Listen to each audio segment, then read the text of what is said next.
தல நீரை கணிய பூடவள் பொறி கப்பிய கரிமுகன் அடிவேணி கற்றிடும் அடியவர் புத்தியில் உறைபவர் கற்பகமன வீரை கடித்தேகும் தம்மதியம் வைத்திடும் அரண்மகம் மற்பொருதிரள் பூய மதையானி மத்தள வைரனை உத்தமி புதல்வனை மட்டவில் மலர் கொடு பணிவேனே தமிழடகினை முற்படி இதன் முற்பட எழுதிய போனி புறம் எரிசனாட்சி ஒன்முறை ரதம் உச்சரிபடி செய்தார் வீரா துயரது கொடு சுப்பிரமணி கொடு மக்கோணம் அதனிடை ஆதி அக்குற மகளுடன் அச்சிறு முருகனை அக்கணவன மருள் பெருமா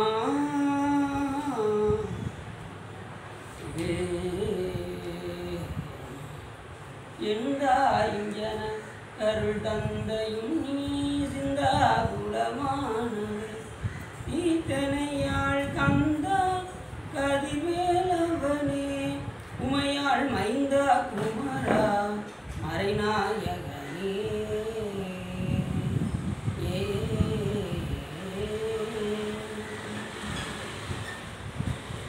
புகழியர்கோன் பொழித்த புகழியர்கோன் கடல் போற்றி ஆளுமிசை கழுதப்பில் அணைந்த வீரான் அடி போற்றி வாழி திருநாவலூர் வன்தொண்டர் பதம் போற்றி ஊழிமணி திருவாதூரர் திருக்கால் போற்றி எல்லாம் இல்லை சிவகாமி அம்பாளுடன் ஆகிய ஸ்ரீ வளர் வைத்தியநாதனுடைய பெரும் கருணையினாலே நாம் தொடர்ந்து கந்தபுராணத்தில் இன்று விழுப்பலன் பாதாவி நாடகத்தை பற்றி சிந்திப்பதற்கு திருவரும் திருவரும் அடியாரும்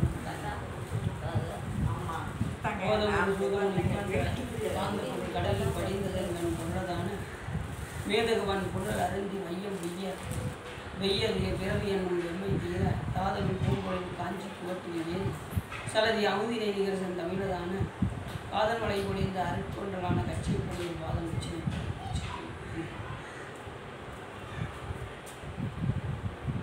நான் எப்பொழுதுமே ஒரு தளத்தை குறித்து விட்டு சொல்லணும். அதன் அடிப்படையில் இன்று குமரக்கோட்டம் என்ற தளத்தை விட்டு சிந்தித்து அதன் பின் புராணத்திற்குள் சென்றோம்.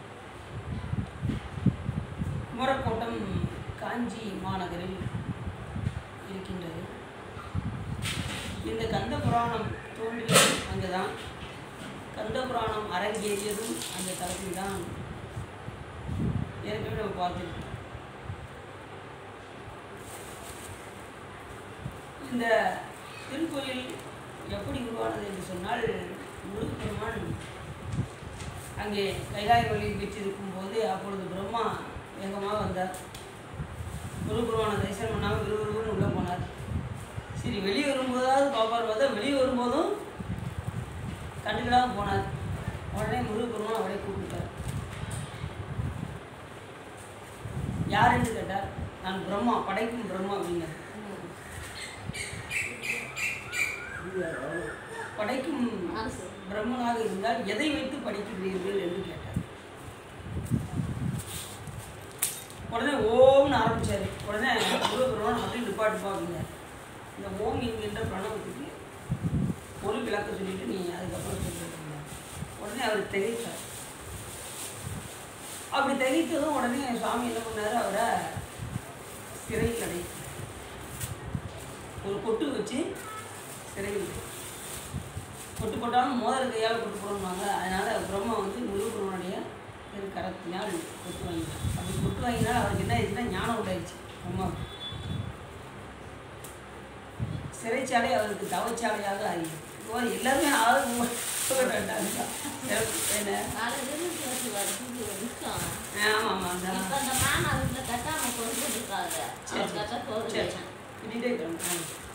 அப்போ சிறைச்சாலை அவருக்கு தவச்சாலையாக ஆகியது. அப்பொழுது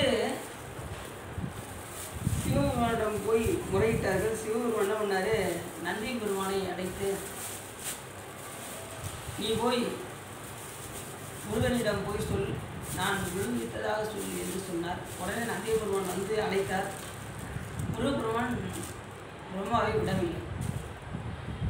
உடனே நந்தி பெருமான் போய் சொல்லிட்டார் இந்த மாதிரி விடமாட்டேங்கிறார் அப்படின்னது. உடனே தன் அப்பாவே நேராக வந்தார். சிவபெருமானே நேராக வந்து சொன்னதுக்கப்புறம் முருகப்பெருமான் தந்தை சொல்விக்க மந்திரம் இல்லை என்கிற அடிப்படையில் சுவாமியை கூட்டிட்டார்.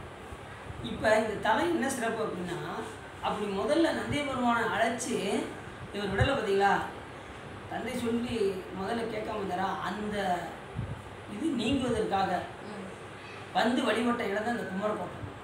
அப்படிப்பட்ட இடத்தெல்லாம் காஞ்சி மாநகரில்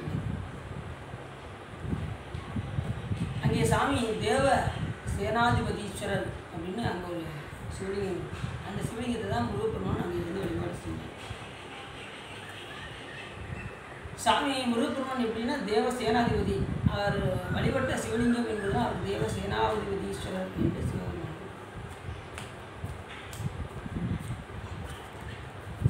அந்த தலமானது பார்த்தீங்கன்னா சுவாமி எப்படி இருப்பார் அப்படின்னா, அங்கே ருத்ராட்ச மாலையும் கையில் கமண்டலமும் வச்சுருக்கோம்.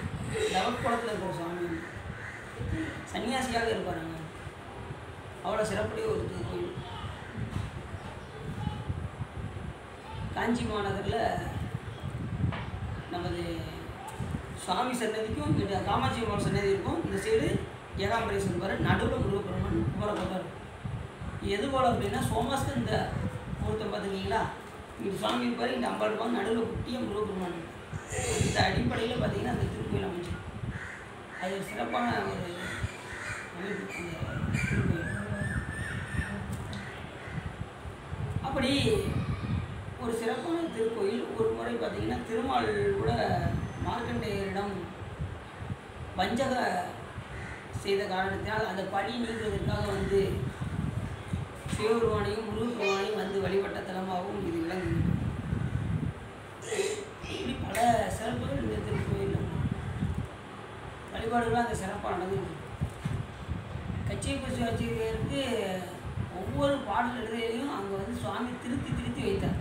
கந்த புராணத்தை எழுதும்போது சில குறைபாடுகள் எல்லாம் சுவாமி என்ன பண்ணார், அதை பூரா திருத்தி வச்சுருப்பார். இவர் காலையில் எழுந்து பார்ப்பாரு, அது வந்து திருத்தி பண்ணும். அப்படி ஒரு சிறப்பான இடம் இந்த குமரன் அப்படின்னு என்ன அர்த்தம், என்றும் இளமையான குமரன். மரா என்றால் போக்குவன், குமரா என்றால் மாயையை போக்குவன் அர்த்தம். அப்படி ஒரு பேரும் இருக்கு குமரன்.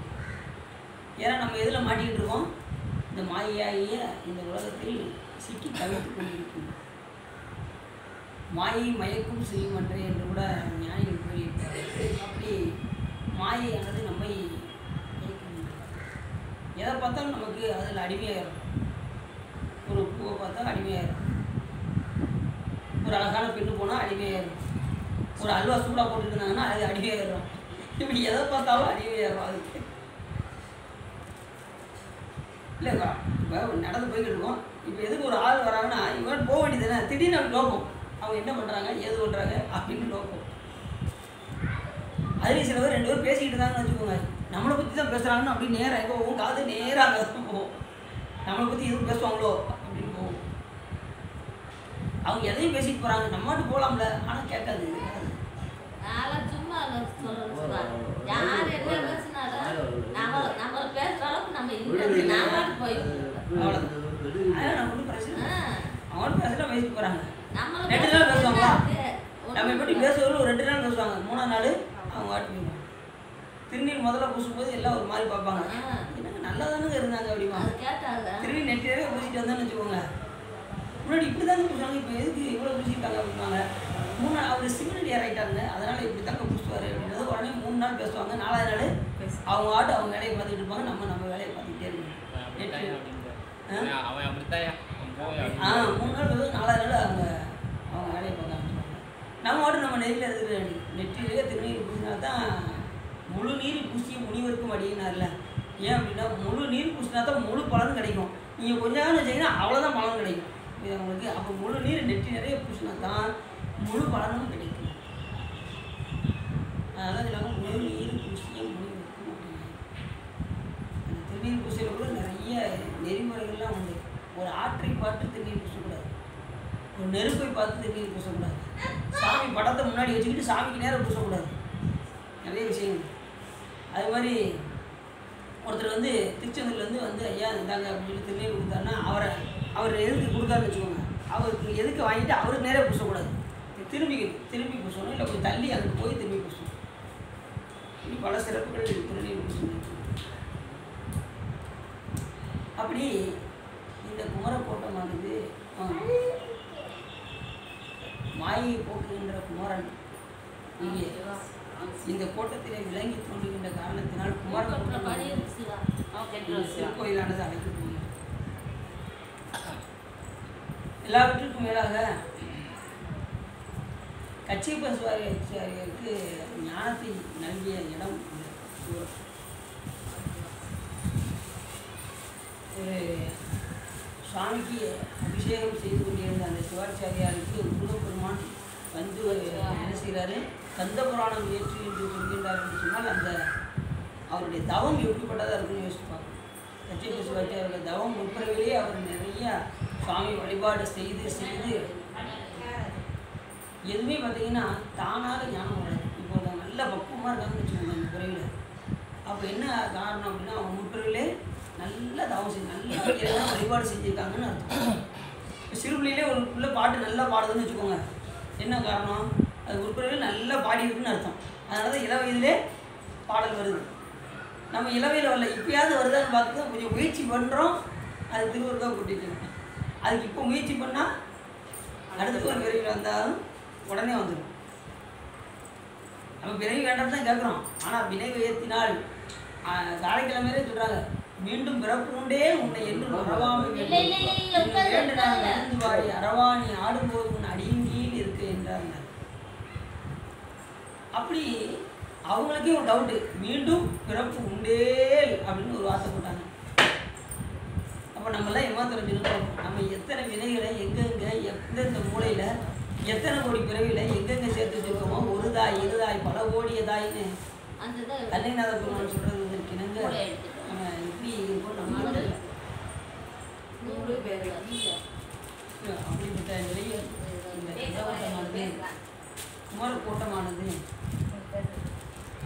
வாய்ப்பு கிடைத்தால் நம்ம எல்லாரும் இந்த கோட்டத்துக்கு நாம் இந்த கந்த புராணத்தை முடித்துவிட்டு குமரக்கோட்டத்துக்கு கண்டிப்பாக சிறக்கும். அங்கேயும் திருச்செந்தூருக்கு கண்டிப்பாக கந்த புராணம் இங்கே நிறைவேறி முடிந்ததும் அது 10 நாளைக்கு கண்டிப்பாக ஒரு 10 நாளைக்கு முடிச்சவங்க எப்படி இருக்கின்ற அப்போ தான் இருக்கும்.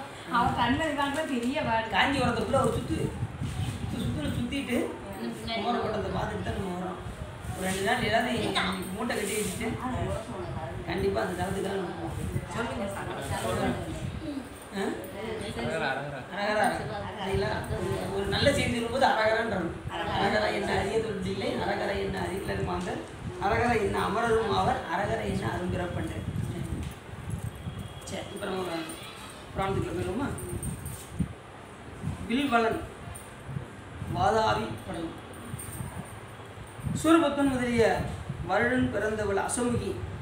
அவளுக்கு ஒரு தங்கையின் சொன்ன பார்த்தீங்களா, அசமுகி என்கின்ற தங்கை என்ற பெயரை கொண்டவள். ஒருவனின் மனைவி என்று கூறப்படுகின்ற உரிமையற்றவளாய், தனக்கு இருக்க வேண்டிய கற்பு அகலப்பெற்றவளாய், தர்மம் என்பது சிறிதும் அற்றவளாய், யார் எந்த ஆன்மானாலும் கூட இணைஞ்சிக்கிடுவான் அந்த மாதிரி ஒரு பெண். கற்ப விட்டவள், அகலப்பெற்றவள், தர்மம் சிறிதும் அற்றவள், தர்மமே செய்யாதவள், மொத்தத்தில் கெட்டவள். முடிஞ்சு வச்சா கெட்டவள். தேவமங்கையர் தன் தமையரோடு தழுவ செய்ய கூட்டுவோம் பாருங்க. தேவமங்கையெல்லாம் தன்னுடைய தம்பிகளோடு கூட்டி போகலாம். அப்படி ஒரு பெண்ணாக இருக்கிற அசமுகி. அந்த அசமுகி தங்களை ஆளக்கூடிய நல்வினையை செய்கின்ற விருப்பமுடைய தவமுனிவர் செய்யும் வேள்விகளை எல்லாம் அழியுமாறு கொடிய செயலை செய்பவர். அசுரகுலம் முழுவதும் அழிவதற்கேற்ற தீவினை போன்றவளாய் எங்கும் இப்போதும் தெரியும். அசுரகுலம் முழுவதும் அழிவதற்கேற்ற தீவினை போன்றவளாய் எங்கும் எப்போதும் தெரியும். அசுரகுலம் தேவர்களெல்லாம் இதாகணும்னு சொல்லி எல்லா கரையும் என்ன செய்வானா, ஆன்மகள் எந்த ஆன்மன்ற உள்ளனாலும் என்ன செய்வானா, இணைந்துருவாங்க. விருப்பப்பட்டாலும் முடிஞ்சு வச்சு அந்த ஆன்மகனோடு இணையக்கூடியவளாக இருப்பாள். அவள் மிகவும் அளவு கொண்ட காளை போன்ற ஆண்களை தேடி அவளுடன் புணர்பவள். தன் உறவினரை பழிப்பவரை கொன்று தின்பவள். உறவினரை பழிப்பவரை கொன்று தின்பவளாம். அப்போ அரக்கிதனாக அசுரர்களோடு அரைக்கிதன். அப்படி இருக்கிற சூழ்நிலையில ஒரு நாள் என்ன பண்ணா துர்வாச முனிவர் கேள்விப்பட்டிருக்கீங்களா? துர்வாச முனிவர் யாரு? தெரியும். ஏற்கனவே நம்ம பார்த்துருக்கோம். நம்ம கோயிலில் வந்து வழிபாடு செஞ்சிருக்காரு துர்வாச முனிவர். நம்ம மடவரோட வித்தியான சாமி கோயிலில் துர்வாச முனிவர் வழிபாடு செஞ்சிருக்காரு. ஏற்கனவே நம்ம 64 திருவிளையாடல்களை பார்த்துருக்கோம். துர்வாச முனிவர் மிகுந்த கோபமுடையவர். டக்குன்னு உடனே கோபம் வந்துடும். அவர் அடுத்த நிமிஷமே அதுக்குரிய பலனையும் சொல்லிடுவார். கோபம் வந்து அந்த இது தாழ்ந்து உடனே தாழ்ந்துடும். அவருக்கு வந்து கோபப்பட்டு முடிச்சு இந்த அடுத்த நிமிஷமே தாழ்வு வந்து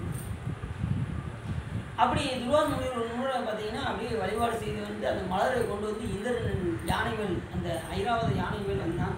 வரும்போது அந்த மலரை கொண்டு போய் அவரிடம் கொடுத்தா துர்வாச முனிவர். அதை பார்த்ததும் அவன் வந்து அலட்சியமாக எடுத்து சிவபிரசாதத்தை அலட்சியமாக எடுத்து யானை கையில் கொடுத்தான். யானை அப்படி பிடிச்சி கீழே தூக்கி போட்டு நசுக்கி ரெண்டு பிரி மிதிச்சிருச்சு. சாமி பிரசாதத்தை அப்படி செய்யலாமா? அப்படி செய்ததுனால உடனே துர்வாச முனிவருக்கு போக வந்து என்னாச்சு, இந்திரனுக்கும் சாவு விட்டு வெள்ளை யானையும் சவிச்சார். சவிச்சு முடிஞ்சதும் அடுத்த நிமிஷமே கோபம் தணிந்தது. சாமி அதுக்கு என்ன பரிகாரம் செய்யலாம்னது உடனே தக்க நேரத்தில் சொக்கநாதரே உங்களை வந்து ஆட்கொள்வார் அப்படின்னு சொன்னார். இந்திரன் பழி தீர்த்தப்படலாம். அது கீழே வந்து அவர் வந்து இப்போ ஏற்கனவே நம்ம பார்த்தோம் பார்த்தீங்களா? அதே மாதிரி வெள்ளை யானை அப்படி இந்த பூலோகத்தில் வந்து கருப்பு யானையோட ஒரு யானையாக ஆயிடுச்சு. வெள்ளை யானை இங்கே வந்து கருப்பு யானையோட எல்லா யானை கூட்டத்தோடு ஒரு கூட்டமாக ஆகி கடைசி குற்றாமரை குளத்தை பார்த்து அங்கே நீராடி அங்கே உள்ள பெருமானை வழிபாடு செய்து அதுக்கப்புறம் தான் என்ன செஞ்சிச்சு, மோட்சம். மறுபடியும் இந்திரனுக்கு அது சொல்லுது, சாமிகிட்ட கேட்டது. உடனே சாமி நீ மறுபடியும் இந்திரன்டே பல காலம் இருந்து அதுக்கப்புறம் என்னுடைய திருவடியை அடைவாயாக என்று சிவபெருமான் அந்த படலத்தில் சொல்லியிருக்கோம். முடிவில் கடைசி சாமி திருவடி தான் எல்லாரும் போகணும். எங்கே நீங்கள் எந்த பதவியில் இருந்தாலும் சரி, எங்கே இருந்தாலும் சரி, முடிவு வந்து சிவபெருமானுடைய திருவடி தான் என்று. அதுக்கு மேலே ஒன்றும் கிடையாது. அதே இந்திரன் அப்படி தான். அவர் என்ன செய்ய வழிபாடு செய்து கொண்டிருக்கும்போது பூசையும் பூசைக்கேற்ற பொருட்களும் பூசை செய்யும் நேசனும் பூசை கொண்டு நீதியில் பேரும் நல்கும் ஈசனும் ஆகி பூசை யான் செய்தேன் என்னும் என் போத வாசனை அதுவும் ஆகிய மறைமுதல் அடிகள் போற்றி அப்படின்னு நம்ம ஏற்கனவே பார்த்தோம். அப்படி வழிபாடு செய்தான். சாமி தன்னலம் கருதாது சாமி எண்ணியே அந்த பாடலை பாடி அந்த பூஜையை செய்தான். சாமி அவருக்கு காட்சி கொடுத்து சிவபெருமான் என்ன பண்ணார், நீ விரும்பியவாறு மறுபடியும் என்ன செய்வார், அந்த இந்திர பதவியை அடைவாய் அப்படின்னாரு. அதுக்கப்புறம் முடிவில் சில காலம் இருந்து மறுபடியும் என்னுடைய திருவடியை வந்து அடைவாயன்னு சிவபெருமான் அவருக்கு வரம் கொடுத்தார். அப்படி வந்து வழிபாடு செய்து மோட்சம் அடைந்தான். இப்படி ஒரு செகண்டில் என்ன வந்துருமா, துர்வாச முனிவர் போவோம். அப்படிப்பட்ட ஒரு துர்வாச முனிவர். அந்த துர்வாச முனிவர் என்ன பண்ணாரு, இந்த அசமிக்கு என்ன பண்ணா, தனி இடத்தை ஒரு நாள் துர்வாசர் இருக்கின்ற தனி இடத்தை போய் அடைந்ததும் அந்த அசமிக்கு அந்த நல்ல முனிவரை பார்த்து இவன் செய்யும் தவத்தை இப்போதே அழிப்பேன் என்று அசமி என்ன செஞ்சா, நிறைய பேர் பாருங்க இந்த பெண்களால் மயங்குறவங்க ரொம்ப பேர் பெண்களுக்கு தான் மயங்கி. அப்படி முனிவனை பார்த்து இவன் செய்யும் தவத்தை அழிப்பேன் என்று அதுவன்றி விரைவாக அந்த அழித்து அவனிடம் அந்த துர்வாச முனிவனிலிருந்து ஒரு மைந்தரை பெற்றுக்கொள்வேன். உணர்ந்து என்ன செய்யலாம், உடனே குழந்தையை பெற்றுக்கொள்வேன் என்று முடிவு செய்து உள்ளத்தில் எண்ணி அந்த துர்வாச முனிவருக்கு எதிரே போய் நின்றார். அவ்வாறு அந்த அசமிக்கு எதிரே நிற்க துர்வாச முனிவர் அவளை கண்டு, ஒளியுடைய வளையலை அடைந்த பெண்ணே, நீ தனியே வந்த காரணம் என்ன அப்படின்னு கேட்டார். குற்றமில்லாத முனிவரே, உன்னிடம் மனமகிழ்ச்சியுடன் கூடி மைந்தரை பெறுதல் பொருட்டு வந்தேன். இதுவே யான் வேண்டிக் கொள்வது அப்படின்னு முனிவரை பார்த்து சொன்னார். ஒரு முனிவரை பார்த்து இப்படியே கேட்பாங்க, யோசித்து பாருங்க. இப்போ மனிதர்களை வந்து இப்படி கேட்பாங்க, இப்போ அரக்கியாக இருக்க போய் தான் இந்த மாதிரி நான் முனிவரை வந்து நான் உங்களை உடம்பு புணர்ந்து நான் மைந்தரை பெற்றுக்கொள்ளப் போகிறேன் என்று அசமிக்கு உரைக்கும் துர்வாச முனிவர் அவர் சுரபத்மனின் தங்கையாவாள் என்று அறிந்து வெற்றி கொள்ளும் மடமையுடைய பெண்ணே, நான் இப்போது உன்னை புணர்ந்தால் என் தவம் என்னாயிரும், கெட்டுவிடும், குன்றும். நீயும் இங்கே நிற்பது குற்றமாகும், அதுவல்லாது நீ நீதியும் ஆகாது என்று சொல்லி அனுப்ப முயற்சி செய்யாது. ஆனால் இந்த பெண்ணு கேட்க மாட்டேங்குது. சொல்லுங்கள், எப்படியாவது அவரிடம் புணர வேண்டும் என்று விரும்புகிறேன். இனி நான் உன்னை புணராது போக மாட்டேன், விலகி போகின்ற என் மனத்தை கைவிடுக என்று கூறி வலிய அவரை தழுவி அவரிடம் உதடுகளில் ஊறும் நிறைவான அமுதத்தை பருக துணையினார். உடனே என்ன செஞ்சால் விட மாட்டேங்க, எப்படியாவது உணர வேண்டும் என்று அந்த பெண் விரும்புகின்றார். இப்படிதான் பார்த்தீங்கன்னா நமது விஸ்வாமித்திரர்லாம் பார்த்தீங்கன்னா அவர் பேர்பட்ட தவம் செஞ்சவங்க இல்லை விஸ்வாமித்திரர். அப்போ அவருடைய அப்பா வந்து பார்த்தீங்கன்னா அப்பா அம்மா, அவருடைய அம்மா வந்து பார்த்தீங்கன்னா அவருடைய அம்மாவின் அப்பா வந்து ஒரு அரசராக இருந்தார். அப்படி அரசராக இருக்கும்போது எப்படியாவது மகளை கட்டி கொடுக்க வேண்டும் என்று விரும்பினார். அப்படி உயர்ந்த இடத்துல கட்டி கொடுக்கணுங்கிற நேரத்தில் ஒரு முனிவர் வந்து அவர் பார்க்க வந்தார், அந்த அரசரை பார்க்க வந்தார். அப்படி அரசரை பார்க்க வரும்போது இந்த முனிவர் அவருடைய மகளை பார்த்தார். மகளை பார்த்ததும் அந்த அழகில் மயங்கிட்டார் அந்த முனிவர். முனிவர் மயங்கி என்ன பண்ணார், நான் அவருடைய மகளை திருமணம் செய்ய வேண்டும் என்று விரும்பினார்.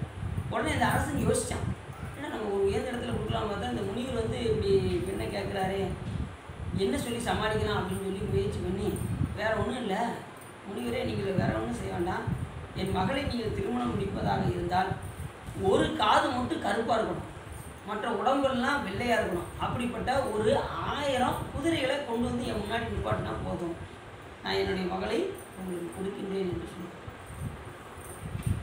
அதனுடைய பார்த்தீங்கன்னா இவர் ஏதாவது மறுப்பாருன்னு பார்த்தா மறுக்கல, நான் எப்படியாவது கொண்டு வரேன் அப்படின்னு சொல்லிட்டு அந்த முனிவர் போயிட்டார். போய் இவர் என்ன யார் வருணனை வேண்டினார். வருணனை வேண்டது, வருணன் என்ன செஞ்சுட்டான், அதே மாதிரி அந்த 1000 கருப்பை காது வச்சு 1000 குதிரைகளை கொண்டு வந்து கொடுக்க, அவர் கொண்டு வந்து இவருக்கு முன்னாடி கொண்டு வந்து கொடுக்க, இவர் மறுப்பு சொல்ல முடியுது. உடனே தன் மகளை கட்டி கொடுத்தார். உடனே அந்த முனிவருக்கு இந்த மகள் வந்தாலாம். அப்படி வரும்போது அவருக்கு அந்த ரிஷி பேர் வந்து, அந்த ரிஷி வந்து என்ன செய்வார், உனக்கு ஏதாவது வரம் கொடுக்குறேன், ஏதாவது வேணும்னா கேளு அப்படின்னாரு.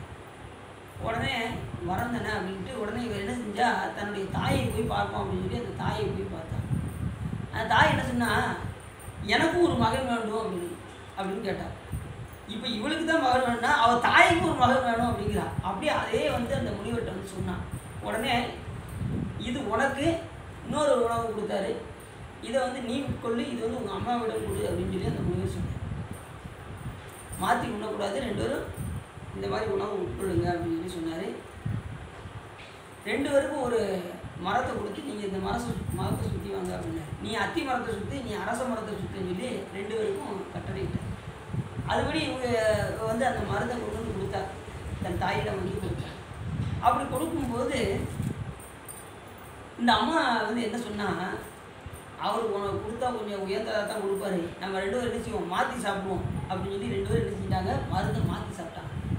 சாப்பிட்டதுனால என்ன ஆச்சு அப்படின்னா, இவனுக்கு ஒரு மகன் பிறந்தது, இவருக்கும் ஒரு மகன் பிறந்தது. இந்த தாய்க்கு பிறந்தவர் தான் விஸ்வாமித்தர். கேள்விப்படுறீங்களா? விஸ்வாமித்தர் என்கின்ற முனிவர் அவர். இந்த விஸ்வாமித்தர் வந்து எப்படி அவதாரம் செய்தார்னா, அவர் வந்து எப்படியாவது தவத்தில் சிறந்து விளங்க வேண்டும். வசிஷ்டமாமுனிவரை விட, வசிஷ்டமாமுனிவர் கேள்விப்படுறீங்களா, அவர் பிரம்ம ரிஷி, அவரை விட தவத்தில் சிறந்து விளங்க வேண்டும் என்று பேராவல் கொண்டார். அப்படி அவர் தவம் செய்து கொண்டிருக்கும் போது இந்திரனுக்கு கொஞ்சம் பயமாகிடுச்சு. இப்படி தவம் செய்கிறானே, இவனை என்னதாவது பண்ணணும் அப்படின்னு சொல்லிட்டு அவர் என்ன பண்ணார், மேனகையை கொண்டு வந்து இவர் முன்னாடி நடனம் ஆட வச்சிட்டார். அங்கே ரம்பா ஊர்வசி மேனகைப்பாங்கல்ல, இந்திரனுக்கு முன்னாடி ஆடுற அவளை கொண்டு வந்து இங்கே என்ன செஞ்சாங்க, இவருக்கு முன்னாடி நடனம் ஆட. அப்படி ஆட வச்சது இவர் மயங்கிட்டார். மயங்கி தவத்தை கலைத்தார். தவத்தை கலைத்ததும் உடனே என்னாச்சு, உடனே கலைத்து அவரிடம் இருந்து ஒரு சகுந்தலை என்கின்ற பெண் தோன்றினார். அப்படி தோன்றியதும், இப்படி தோன்றினாலும் இவருக்கு அந்த கவலை இருந்துகிட்டே இருந்துச்சு. மேலே வந்து இப்படி தவத்தை கலைத்து விட்டாலே அப்படின்னு சொல்லி அவரை சபித்தார். சகுந்தலை சபித்து விட்டு மறுபடியும் என்ன செஞ்சார், 1000 ஆண்டுகள் இவர் என்ன செஞ்சாராம், தவத்தில் கூடினார். தவத்தில் 1000 வருடம் கூடும் போது மறுபடியும் இந்திரன் என்ன செஞ்சான், அந்த 1000 வருடம் தவம் செய்து மறுபடியும் உணவு உட்கொள்ளுவோன்னு சொல்லி தவத்தை கலைத்து உணவு உட்கொள்ள போகிற நேரத்தில் மறுபடியும் இந்திரன் வந்து என்ன செஞ்சான், யாசகம் கேட்டு ஒரு அந்தனராக வந்து யாசகம் கேட்டு அந்த உணவையும் வாங்கிட்டு போயிட்டான். இப்போ இவர் என்ன பண்ணார், மறுபடியும் யோகத்துக்கு போயிட்டார். யோக நிலையில் ஞானிகள்லாம் பார்த்தீங்கன்னா, இப்போ இப்போ கண்ணை மூடி முழிக்கிற நேரம் நம்ம வந்து அதே நேரமாக தான் இருக்குது. இப்போ நாம் கண்ணை மூடி முழிக்கிற நேரம் எப்படி இருக்குது? ஒரு 2 நிமிஷம் இருப்போம், இல்லைன்னா ஒரு 5 நிமிஷம் இருப்போம், ஒரு 10 நிமிஷம். இதே 1 மணி நேரம் இருந்தோம்னு வச்சுக்கோங்க, நம்ம உறங்கிடுவோம். அது வேறு விஷயம். நம்ம 1 மணி நேரம் இருந்தோம்னு வச்சுக்கோங்க கண்ணை மூடி எப்படி இருப்போம்? கண்டிப்பாக இவங்க தியானம் பண்ணவில்லை அப்படின்னு நம்ம முடிவு பண்ணிடுவோம். இவன் உறங்கிட்டு இருக்காயா அப்படின்ட்டுருவாங்க. ஆனால் ஞானிகள் வந்து எப்படின்னா அவங்க கண்ணை மூடினாங்கன்னா எத்தனையோ ஆண்டுகள் ஓடிக்கிட்டே இருக்கும். ஒருத்தர் கடற்கரையில் ஒரு பையன் நல்லா தெரியும்,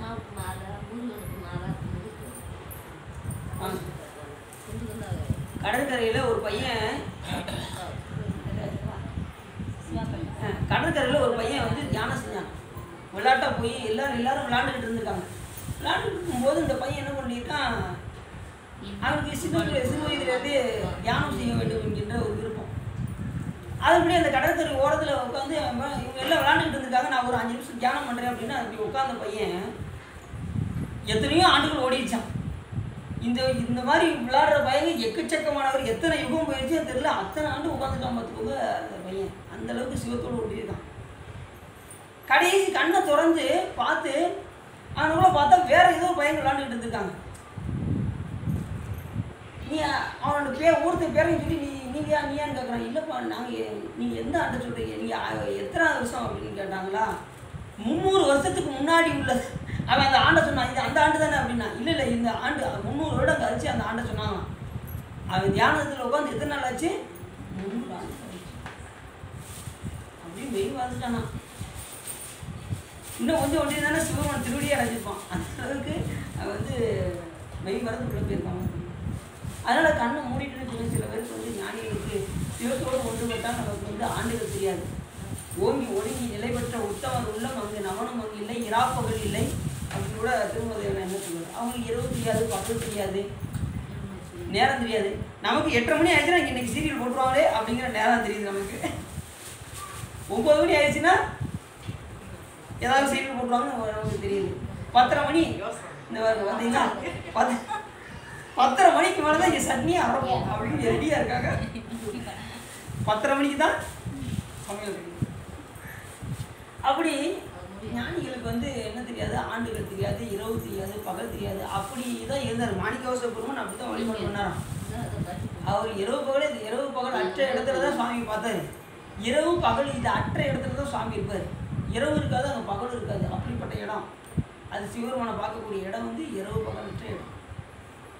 அங்கே நீ வேறு எனாதிருக்க நான் வேறு எனாதிருக்க நேராக வாழ்வதற்கு உன் அருள் கூறு அப்படின்னு கூட அருணைநாத பெருமான் சொல்றாரு. முருகப்பெருமானோடு அன்று ஒன்றுபட்டு காக்கும்போது என்ன சொல்றாரு, நான் வேறு பாமனத்த பாதாரமே நினைந்து நாலாறு நாலு வகையான நாலாறு மாதவத்தில் நூலாய ஞானமுக்தி நாள்தோறும் நான் உரைத்த நெறியாக நீ வேறு நாதிருக்க நான் வேறு எனாதிருக்க நேராக வாழ்வதற்கும் அருள் கூற நீடா ஜடாதரத்தின் மீதே பராபரத்தை நீ காணிய நாவனை சொல் அருள்வாயே என்று கூட நமது அன்னை நல்ல.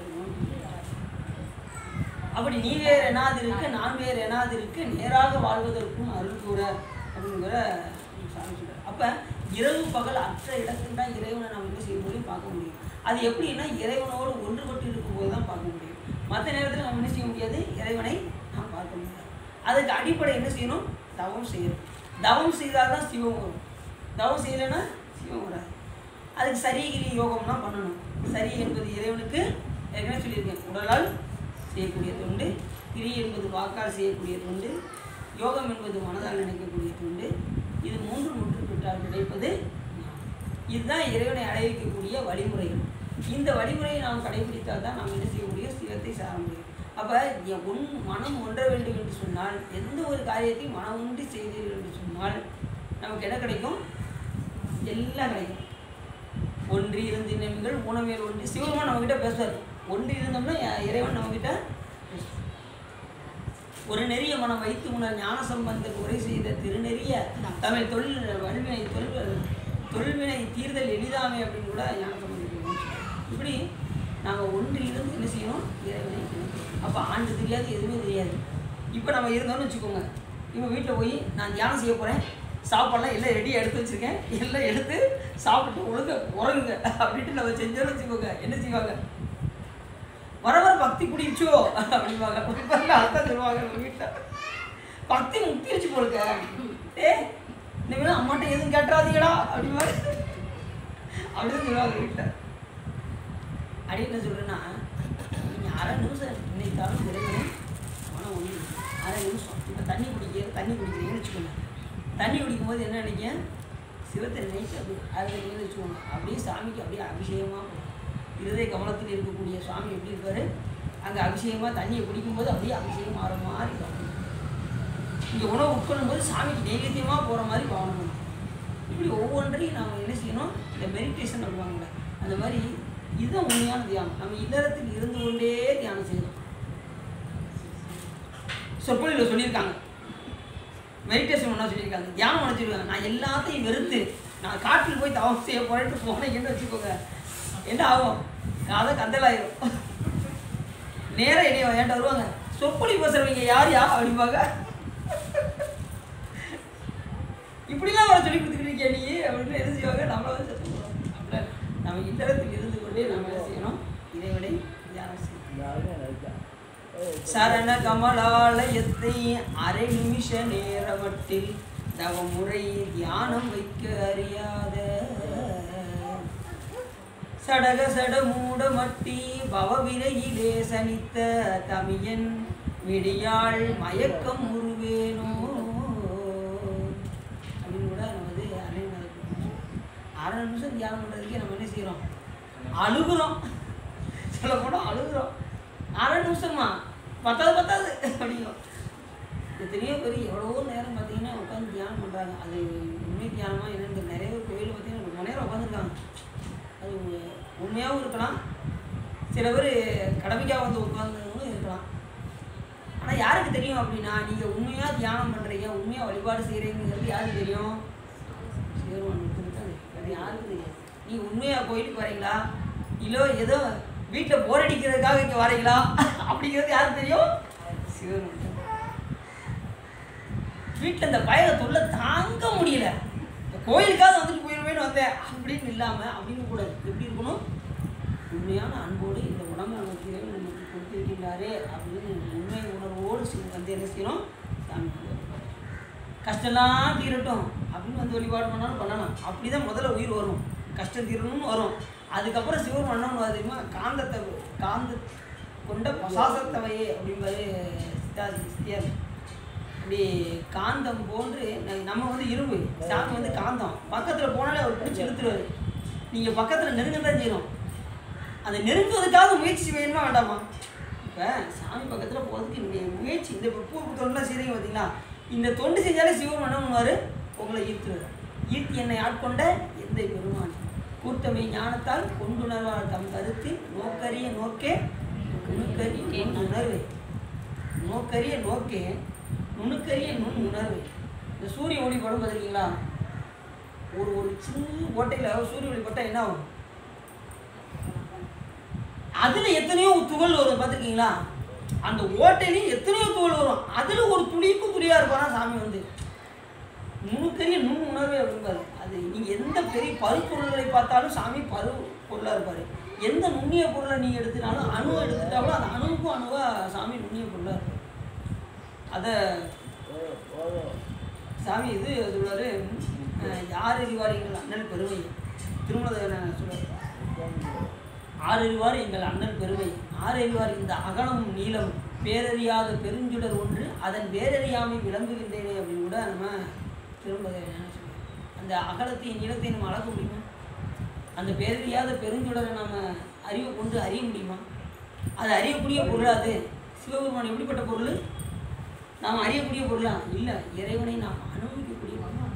சாமியை வந்து இங்கே வந்து அனுபவிக்கணும், நல்லா பார்த்து தரிசனம் செய்யணும், நல்லா கண்ணார கண்டு வழிபாடு செய்யணும். கண்ணார கண்டும் என் கையாலே கூப்பியும் என்னார எண்ணத்தாள் எண்ணி எங்கோன் அப்படின்னு கூட நம்ம வந்து கரைக்கு நம்ம சொல்லுவோம். நிறைய பேர் பார்த்தீங்கன்னா 12 அங்குலம் தலைக்கு மேலே கும்பிடணும்னு நான் அப்படின்னு வந்து ஒரு சொற்பொழிவில் சொன்னேன். எங்கள் திருத்தங்களில் ஒரு அங்கே சொல்லிக்கிட்டு இருந்தேன். 12 அங்குலத்தில் 12 அங்குலம்னா எல்லோரும் நினச்சிட்டாங்க ஒரு ஸ்கேல் நினச்சிட்டாங்க. ஒரு ஸ்கேல் 12 இன்ச்சு இருக்கும்ல, இங்கேருந்து ஒரு ஸ்கேல் இங்கே இவ்வளோ வருது 12 இன்ச்சு. ஒருத்தங்க இப்படி வச்சுக்கிட்டு இருந்தாங்க, அப்படின்னு வழிபாடு பண்ணிக்கிட்டு இருந்தாங்க. என்னங்க நீங்கள் சொற்பொழிவில் சொன்னீங்களே சிவா, இப்படி கும்பிட்றன்னு சொன்னீங்கல்ல, அதனால் இங்கே வச்சு நீங்கள் 12 அங்குலம் சொன்னீங்கல்ல, அதான் ஒரு ஸ்கேலை வச்சு அளந்து பார்த்தேன், இவ்வளோ நீளம் வருது, அதனால் நான் இங்கே கும்பிட்றேன் அப்படின்னாங்க. நான் அப்படின்னு சொன்னேன், அடுத்த சொற்பொழிவில் கண்டிப்பாக உங்களுக்காகவே நான் சொல்லுவேன் சிவா அப்படின்னு. இனி அடுத்த வருஷம் வரணும். அது என்னன்னா 12 அங்குலம் இந்த இருக்கவங்க இதுதான் ஒரு அங்குலம், இவ்வளோதான் இருக்கும். அப்போ நம்ம கையை வச்சு பார்த்தா எவ்வளோ வருது, இப்போ கரெக்டாக இவ்வளோதான், கரெக்டாக நம்ம இப்படி தூக்குறோம் பார்த்தீங்களா, இதுதான் 12 அங்குலம். இது நமக்கு அதுதான் துவாதசாந்தம் பேர். அந்த பெருவழியில் தான் சிவபெருமானுடைய திருவடி அங்கே இருக்கும். உடனே நம்ம என்ன செய்யறோம், இப்படி தூக்கும்போது சாமியுடைய திருவடியை தொட்டு நம்ம சாமி திருவடியை அப்பப்போ என்ன செய்யணும், தொட்டுக்கிட்டே இருக்கணும். அப்படி வேறு வழிபாடு செய்து சாமி திருவடியை தொடங்கணும். சிலருக்கு தூக்கவே முடியாது, இங்கே இப்படி இதுக்கு மேலே தூக்க முடியாது. சிலர் பார்த்தீங்கன்னா நல்லா தூக்கி வழிபாடு பண்ணுவாங்க. ஏன் அப்படின்னா சிறங்குவிவார் ஓங்குவிக்கும் சீரோன்னு கடல்கள் நினைக்கிறார். சிறம் குவித்தால் கண்டிப்பாக சாமியில் செய்வார், நம்ம உயர்த்தணும். கரம் குவிவார் கரம் குவித்தால் உள் மகிழ வைப்பார், சிறம் குவித்தால் மேலோகி கடை திருவடியே கிடைக்கும் சிறம் குவித்தால். அப்படி சாமியுடைய செயல் வந்து அந்த மாதிரி இருக்கும். சரி, இப்போ நம்ம என்ன சொல்கிறாரு அப்படின்னா, இப்போ இந்த விஸ்வாமித்திரர் வந்து அந்த மாதிரி தவம் செய்தவர் எப்படியாவது பிரம்ம ரிஷியாக ஆக வேண்டும் என்று விரும்பினார். அப்பொழுது இவர் பிரம்மா வந்து பிரம்ம ரிஷின் பட்டம் கொடுத்தாலும் கூட எனக்கு வசிஷ்ட மாமுனிவரிடம் இருந்து தான் எனக்கு பிரம்ம ரிஷி பட்டம் அவரால் கிடைக்கப்படணும் அப்படின்னு சொல்லி நினைச்சார். எப்படியாவது கிடைக்குமான்னு பார்த்தாரு. ஒரு கட்டத்தில் அவருக்கு கோபம் பயங்கரமாக இருந்துச்சு விஸ்வாமித்திரருக்கு. அவரை கொல்லையே முயற்சி பண்ணார். கொல்ல முயற்சி பண்ணி போனால் அவருடைய மனைவி வசிஷ்டமாவுடைய மனைவி யார், நம்ம இந்த வானத்தை பார்ப்பாங்க, யார், அருந்ததி தான் வசிஷ்டமாவோட மனைவி. அருந்ததி பார்த்து என்ன சொல்வா, இந்த மாதிரி நீங்கள் தவத்துக்கு சிறந்த விளங்கிய இவர் வெளியில் நிற்காரு. யார், விஸ்வாமித்திரர் வெளியில் நிற்கிறாரு. வீட்டுக்குள்ளே அவங்க 2 பேரும் பேசிக்கிட்டு இருக்காங்க. நீங்கள் அவருக்கு பிரம்மரிஷி பட்டத்தை நீங்கள் கொடுக்க வேண்டியதானே அப்படின்னு சொல்லி அவரோட மனைவி சொல்கிறான். அப்போ இவர் வசிஷ்டமாவை சொல்கிறாரு, நான் என்ன கொடுக்க மாட்டேன்னு சொல்கிறேன், இப்போதும் நான் மனதார அவரை ஏற்றுக்கொள்கின்றேன், அவருடைய தவம் அப்படிப்பட்டது அப்படின்னு சொல்லி உள்ளே எடுத்து விளக்கம் சொல்லிக்கிட்டு இருக்காரு. இவர் வெளியில் இருந்து கடு கோபத்தில் கொல்லன்னு வந்தவர் இவர் சொல்கின்ற சொல்ல பார்த்தா இவர் ஆணவம்லாம் தணிந்து அந்த வசிஷ்டமாவிடம் போய் காலையில் விழுந்து வழிபாடு செய்வார். அப்படி தெரியாமல் பண்ணிட்டேன், உங்களுடைய திரு வாக்காளருந்து எனக்கு பிரம்மரிஷி பட்டம் கிடைக்க வேண்டும் என்று விரும்பிய காரணத்தினால் என்னுடைய ஆணவமானது அழிந்தது அப்படின்னு வசிஷ்டமாவிடம் திருவடியில் போய் விழுத்தார். இப்படி ஞானிகளுக்கெல்லாம் கோபம் வரும், திடீர்னு பெண்களுக்கெல்லாம் என்ன செய்வாங்க, திடீர்னு மயங்கவும் செய்வாங்க. அப்படி தான் துர்வாச முனிவர் என்ன பண்ணார், மயங்கினார். மேனகைக்கு மயங்கினார். அப்படி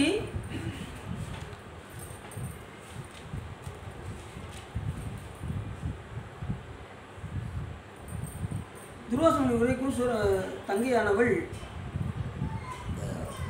ஆட்டின் முகம் போன்ற முகம் கொண்ட கொடி அசமுகி துர்வாச முனிவரை வலிந்து புணர்ந்தாள். உடனே துர்வாச முனிவர் என்ன செஞ்சார், அவரால் ஒன்றும் செய்ய முடியல, அதனால் அவர் இணங்கிட்டார். அசமுகிக்கு இணங்கி புணர்ந்தார். அச்சமயத்தில் அவர்களுக்கு 2 மைந்தர்கள் தோன்றினர். வலிமையில் சிறந்தவர்கள் தாயான அசமுகி அந்த இருவரையும் தன் பக்கத்தில் வருமாறு அழைத்தால் மகிழ்வுடன் தழுவிக்கொண்டார். அவர் தான் யார் அப்படின்னா, அறநெறி தவறி அசமுகி அன்புடன் தழுவிக்கொண்டு தன் மைந்தரை பார்த்து, இளைய ஆண்மன் யானை போன்ற மைந்தரை, நீங்கள் வன்மை வாய்ந்த அவுணர் குலத்தில் பிறந்தீர், அதனால் சிறந்த தவத்தை செய்து வன்மையை அடையுங்கள் என்று சொன்னார். அவங்களுக்கு 2 மைந்தர்கள் தோன்றினார். தாயின் வடிவத்தையும் தந்தையின் வடிவத்தையும் கொண்டு பிறந்த 2 மைந்தரும் வில்வலன் வாதாவி என்கின்ற 2 பிள்ளைகளை பெற்றார்கள்.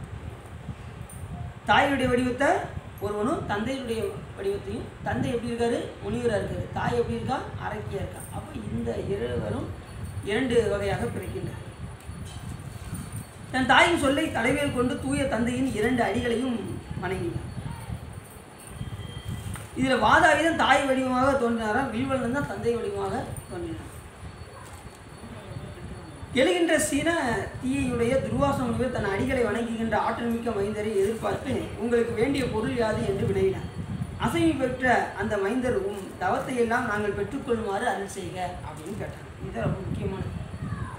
இவங்க என்ன செஞ்சாங்க, மைந்தர்கிட்ட என்ன வேணும்னு இவர் முனிவர் கேட்டார் பாருங்க, உங்கள் தவத்தை முழுவதும் என்கிட்ட கொடுத்துருங்க அப்படிங்கிறாங்க.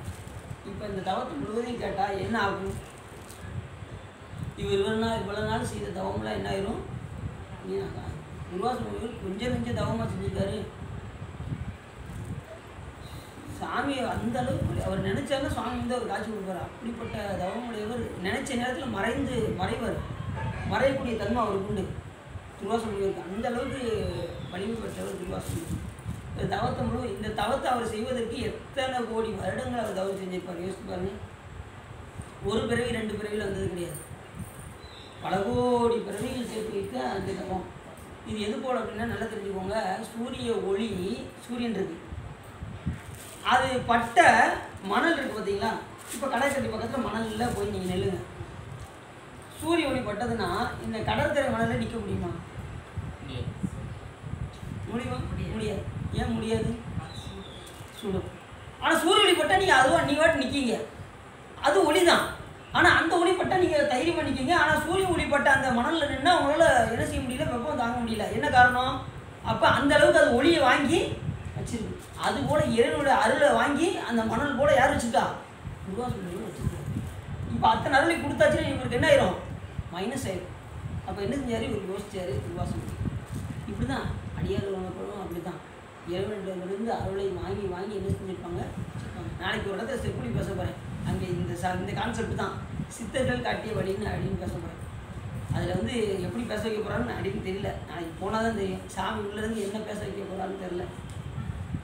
இந்த சித்தர்களும் அப்படி தான், எல்லாமே சித்தர்கள் ஞானிகள் அடியார்கள் புத்தகங்கள்லாம் எப்படின்னா சிவபெருமானிடமிருந்து அந்த அருளை வாங்கி அவங்க பார்வைப்பட்டாலே நம்மளுடைய பாவங்கள் எல்லாம் நீங்கும். இது அவங்களுக்கு. அதனால தான் 63 நாட்கள் குரு பூஜையெல்லாம் நடத்துகிற காரணம் என்னென்னா அவருடைய பார்வை பற்றி நமக்கு அந்த வினைகளானதெல்லாம் நீங்கி, குரு பார்வை பாவ விமோசனம் கேள்விப்படுவீங்களா? குரு பார்வை பாவ நாசம். அப்போ இந்த குருநாதரெல்லாம் நம்ம என்ன செய்யணும்? இந்த வழிபாடு செய்ய வேண்டும். அப்படி இவர் இப்போ என்ன செஞ்சார்? 2 பிள்ளை, ஒன்று வில்வலன், மற்றொன்று வாயு.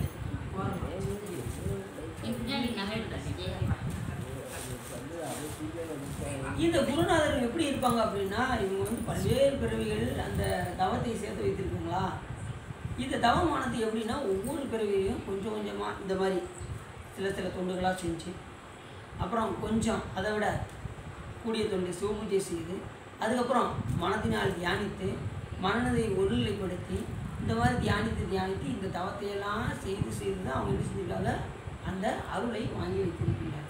இப்போ இந்த பிள்ளையை வந்து ஈஸியாக வந்து அருள் அவங்களுக்கு எனக்கு கொடுத்துருங்க, மொத்த அருளையும் கொடுங்க அப்படின்னா இவர் எப்படி கொடுப்பாரு? யோசிச்சு பாருங்க. இப்போ நம்மளே இருக்கோம், நம்ம இருக்கோம், சிறுக சேர்த்து வச்சுருக்கோம். இன்றைக்கி நமக்கு 2 கோடி ரூபா சொத்து இருக்குன்னு வச்சுக்கோங்க. உங்கள் பிள்ளை வந்து எப்பா நீங்கள் சேர்த்து வச்சுக்க 2 கோடி சொத்து எனக்கே கொடுத்துருங்கப்பா அப்படின்னா நீங்கள் கொடுத்துருவீங்களா? ஏன் கொடுக்க மாட்டீங்க? இப்போதைக்கு கொஞ்சம் வச்சுக்கோ தானே கொடுப்பீங்க. 2 கோடியும் அப்படியே கொடுத்துட்டீங்கன்னா உங்களை வந்து அந்த குழந்தை என்ன செஞ்சிடும்? நடுத்தருவில் விட்டுரும். நல்லா தெரியும், நம்ம பையன் நடுத்தருவில் விட்டு விடுவோம் அப்படின்னு நல்லா தெரியும். எல்லாருக்கும் இந்த பொருளை பார்த்துச்சுன்னா என்ன ஆயிரும் அப்படின்னா, தாயாவது தந்தையாவது அப்படின்னு என்ன ஆயிரும்? அந்த பொருள் கிட்ட பார்த்ததும் மற்றவர்களை தள்ளி விடுவோம். அப்போ சிறுக சேர்த்து வைத்த அந்த தவமானது என்ன ஆயிரும்? இப்படி திடீர்னு கேட்டால் என்ன செய்வாங்க? யாரும் கொடுக்க மாட்டாங்க. இப்போ நாமளே என்ன செய்வோம்? சேர்த்து வைத்த அந்த பொருளை நாம் என்ன செய்ய மாட்டோம்? நம்ம கொடுக்க மாட்டோம். நாம் எப்படி கொடுப்போம் தெரியுமா? அந்த பொருளை எப்படி கொடுப்போம்? 2 கோடி நம்ம கையில் இருக்குன்னு வச்சுக்கோங்க. பிள்ளை கேட்குது, இன்னைக்கு செலவுக்கு உனக்கு எவ்வளோ வேணும் அதை மட்டும் கேடு அப்படின்னு சொல்ல மாட்டாங்க. இந்தா அதுலேயும் பார்த்தீங்கன்னா ஒரு கட்டை எடுத்து அதில் ஒரு தலை போட்டு எடுத்து கொடுப்போம். என்னடா இது கட்டை ஒன்றே அப்படிங்கிற மாதிரி ஆகிப்போம். இதை வந்து அவ்வளோதான் கொடுப்போம். அதுக்குள்ளே எவ்வளோ கொடுப்போம்? பிள்ளைகளுக்கு 1000 கொடுப்பீங்க, எடுத்து பண்ணு எவ்வளோ கொடுப்பீங்க? 10 ரூபா கொடுப்பீங்க. கொஞ்சம் வசதி இல்லாமல் 100 ரூபா கொடுப்பாங்க. அதுக்கு மேலே வசதி இல்லாமல் 1000 ரூபா கொடுப்பாங்க. இதான் டோட்டல். அப்போ இவங்க பல்வேறு பிறவியில் அவங்க வந்து என்ன செய்கிறாங்க, தவத்தை சேர்த்து வைத்திருக்கின்றார்கள் ஞானிகள். நாம் என்ன செய்கிறோம், பல்வேறு பிறவிகள் சொத்தை சேர்த்து வச்சுட்டு இங்கே போட்டுட்டு போயிடும். நிறைய பேர் அப்படி தானே செய்கிறாங்க. நிறைய அடித்து பிடிச்சி சம்பாதிக்கிறாங்க. எவ்வளோ பேர் அடித்து பிடிச்சி சம்பாதிக்கணுமோ சம்பாதிச்சு வச்சுட்டு அதுவும் பார்த்தீங்கன்னா இப்போ ஒருத்தர் 10 லட்சம் சேர்த்து வச்சுருக்காங்கன்னு வச்சுக்கோங்களேன், அந்த 10 லட்சத்தில் ஒரு பைசா கூட குறையக்கூடாதுன்னு நினைப்பாங்க. அதை வந்து 20 லட்சம் ஆகிறதுக்கு என்ன செய்யலாம், அதுதான் முயற்சி பண்ணுவாருங்களே தவிர அதில் வந்து ஒரு பைசா கூட எடுக்கணும்னு நினைக்கணும். அப்போ இப்படி சேர்த்து வச்சுக்கிட்டே போனோம்னா அது வந்து ஒரு காலத்தில் சிறுக சேமித்தது எப்படி பல காலம் பெறுகிறதோ அதுபோல் சிவபுண்ணியத்தை நம்ம என்ன செய்யணும், இறைவனுக்கு செய்யக்கூடிய தொண்டுகளை சிறுதாக செஞ்சுக்கிட்டே இருக்கணும். வாய்ப்பு கிடைக்கும் போதுனா செஞ்சுக்கிட்டே இருக்கணும். இப்போ இந்த பூ கட்டுறீங்களா, பூ கட்டணும். அடுத்து அடியாரோடு சேர்ந்து பாட்டு பாடணும். அடுத்து வேற என்ன செய்யணும், திருக்கோயிலில் வந்து கூட்டுதல் மெழுகுதல் எல்லாமே செய்யணும். வேற என்ன செய்யணும்,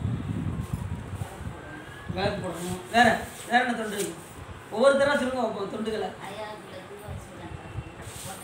ஒற்றை எடுத்தல், அப்புறம் திருப்பணி போடுறது, திருப்பணி போடுறது, விளக்குகள்லாம் துடைக்கணும். அழுக்க நீக்க நம்மளிடம் உள்ள ஆணவங்கள அழுக்கானது என்னாகும், இங்கே என்ன துப்புரவு பண்ணுறீங்களோ அதே போல் உங்களுக்கு உள்ளம் தூய்மையாகும். இங்கே எதெல்லாம் சுத்தப்படுத்திக்கிறீங்களோ, சிலர் பார்த்தீங்கன்னா சுத்தப்படுத்திக்கிட்டு திடீர்னு நான் ஒரு வேலை போயிட்டு வரேங்க அப்படின்னு சொல்கிறாங்களும் உண்டு. இது அவங்களுக்கு பொதுவாக சொல்கிறேன் யாருக்கும். அதாவது நம்ம உண்மை உணர்வோடு நம்ம வந்து என்ன செய்யணும், அந்த பாத்திரத்தை விளக்குறது, அந்த இறைவனுக்கு பூ கட்டுறது, இதெல்லாம் உண்மை உணர்வோடு வந்து நம்ம என்ன செய்யணும், அந்த பணியை செய்யணும். செஞ்சோம்னா நம்ம உள்ளத்தை யார் அறிவா, சிவபெருமான். இங்கே எந்த அளவுக்கு அழுக்க துடைக்கிறீங்களோ அந்த அளவுக்கு ஆணவமாவது கழுவும். இங்கே லேசாக துடைச்சோன்னு வச்சுக்கோங்க, அங்கே அவ்வளோதான் ஆணவமோட நீங்கும். அதுக்கு மேலே நீங்கள் புரியுது அவங்களுக்கு. சிலவை பார்த்தீங்கன்னா நல்லா சுத்தப்படுத்துறதும் நான் நிறைய தடவை பார்த்துருக்கேன். ஒரு இடத்த எடுத்தாங்கன்னா அந்த இடத்த நல்லா க்ளீன் பண்ணாமல் அடுத்த இடத்துக்கு போக மாட்டாங்க. அப்படி அடியார்கள்லாம் இருக்காங்க நிறையா. அப்படி உள்ள அடியார்களுக்கு சாமி என்ன பண்ணுவார், ஆணவமலத்தை க்ளீனாக இல்லாமல் பண்ணிடுவாங்க. ஆணவமல வாசனை கூட அவங்களுக்கு தெரியாது, அந்த அளவுக்கு வைக்கணும். ஏன் அப்படின்னா அந்த தொண்டுகள்லாம் எதுக்காக சிவபெருமான் வச்சிருக்காரு அப்படின்னா அந்த வாசனை அவங்கள தாக்கம் கூட அந்த உயிருக்கு வந்துடக்கூடாது என்பதற்காக தான் சாமி செய்கிறாரு. நாம் என்ன செய்ய தெரியுமா, நிறைய பார்த்தீங்கன்னா தொண்டுகளை சாமி வச்சுருக்காரு. நம்ம வீட்டில் இருந்தால் கூட அடியார் வந்து அடியாரோட சேர்ந்தோன்னு வச்சுக்கோங்க, வாங்க பூக்கட்ட வாங்க அப்படி இழுத்துட்டு போயிடுவாங்க. புரியுது அவங்களுக்கு. இல்லைன்னா என்ன செய்வாங்க, வாங்க திருமுறை பாட வாங்க அப்படின்னு இழுத்துட்டு போவாங்க. இப்படி போயிட்டா நமக்கு பிரச்சனை இல்லை.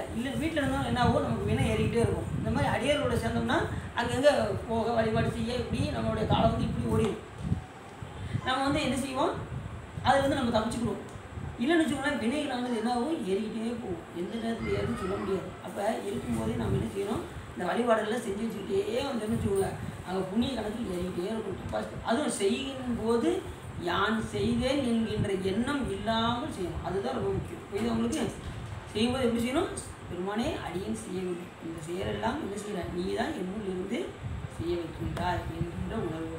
அப்படி இருந்தால் தான் சொன்னார்ல, பூசையும் பூசைக்கேற்ற பொருள்களும் பூசை செய்யும் நேசனும் பூசை கொண்டு நிகதியில் பேரும் நல்கும் ஈசனுமாகி பூசை யான் செய்தேன் என்னும் என் போத வாசனை அதுவுமாகிய மறைமுதலடிகள் போற்றினர். அந்த வாசனை மழை கூட என்ன வரக்கூடாது. இந்த ஏற்கனவே அவனை சொல்லியிருக்கேன் எனக்கு, வேப்ப மரத்துலேருந்து ஒரு புழு அப்படியே வந்துச்சு, வந்து கரும்பு தோட்டத்துக்குள்ளே வருது. கரும்பு தோட்டத்துக்குள்ளே வந்தால் கரும்பு இடிக்கும்ல, இங்கே இருக்க வேண்டியதானே, திடீர்னு நினைக்கும் நம்ம ஏற்கனவே இந்த வேப்ப மரத்தில் போனோம்ல, அங்கே மறுபடியும் இருக்க போவோம் அப்படிங்கிற எண்ணம் வருது. மறுபடியும் எங்கே போவோம், அந்த கசப்பை தான் நுகரப்போம். இந்த கசப்பு போன்றது அந்த உலக வாழ்க்கை. வேப்ப மரம் போல் நமக்கு இன்றைக்கி நல்லா இருக்கும், ஆனால் காலப்போக்கில் அது என்ன ஆகிடும், நமக்கு அது கசப்பாக தெரியும். இது கசப்பாக தெரியும். வழிபாடு பூ கட்டவா 1 மணி நேரம் கட்டணுமாங்க, இல்லை வீட்டில் பல வேலைகள்லாம் இருக்குது அப்படி என்ன செய்வோம், நம்ம அப்படியே கொஞ்சம் கொஞ்சமாக சரிக்கணும். அப்படி இல்லாமல் பணி செய்யும்போது ஆர்வத்தோடு செய்யணும். சாமி பணி செய்யும்போது ஆகா நமக்கு ஒரு வாய்ப்பு கொடுத்துருக்காரு சாமி அப்படிங்கிற அந்த உணர்வோடு பணி செய்யும் அவங்களுக்கு. அப்போ சாமி என்ன செய்வார், அந்த புண்ணிய கணக்கை எழுதும் கீழ்கணக்கு இன்னும் வரி ஈசனே பொழுதுபோக்கி புறக்கணிப்பாரை தொழுது தூமலர் தூவி துதித்து நின்றாரை அழுது காமுற்று அரட்டுகின்றாரை பொழுதுபோக்கி புறக்கணிப்பாரை எழுதும் கீழ்கணக்கு இன்னும்.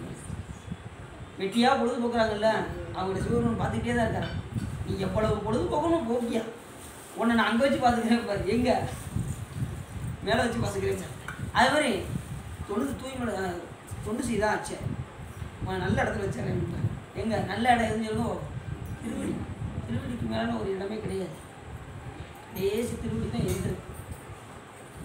நிறைய பாட்டில் வந்து சாமி வந்து திருவடியை பற்றி படிக்காத பாடல்களே கிடையாது. நிறைய இடத்துல திருமுறைகள்லாம் பார்த்தீங்கன்னா கடைசி முடி வந்து கண்டேன் அவர் திருப்பாதம் கண்டறியாதன கண்டேன், கண்டேன் அவர் திருப்பாதம் கண்டறியாதன கண்டே, மாதர் பிறை கண்ணியானை மலையான் மகளோடு பாடி.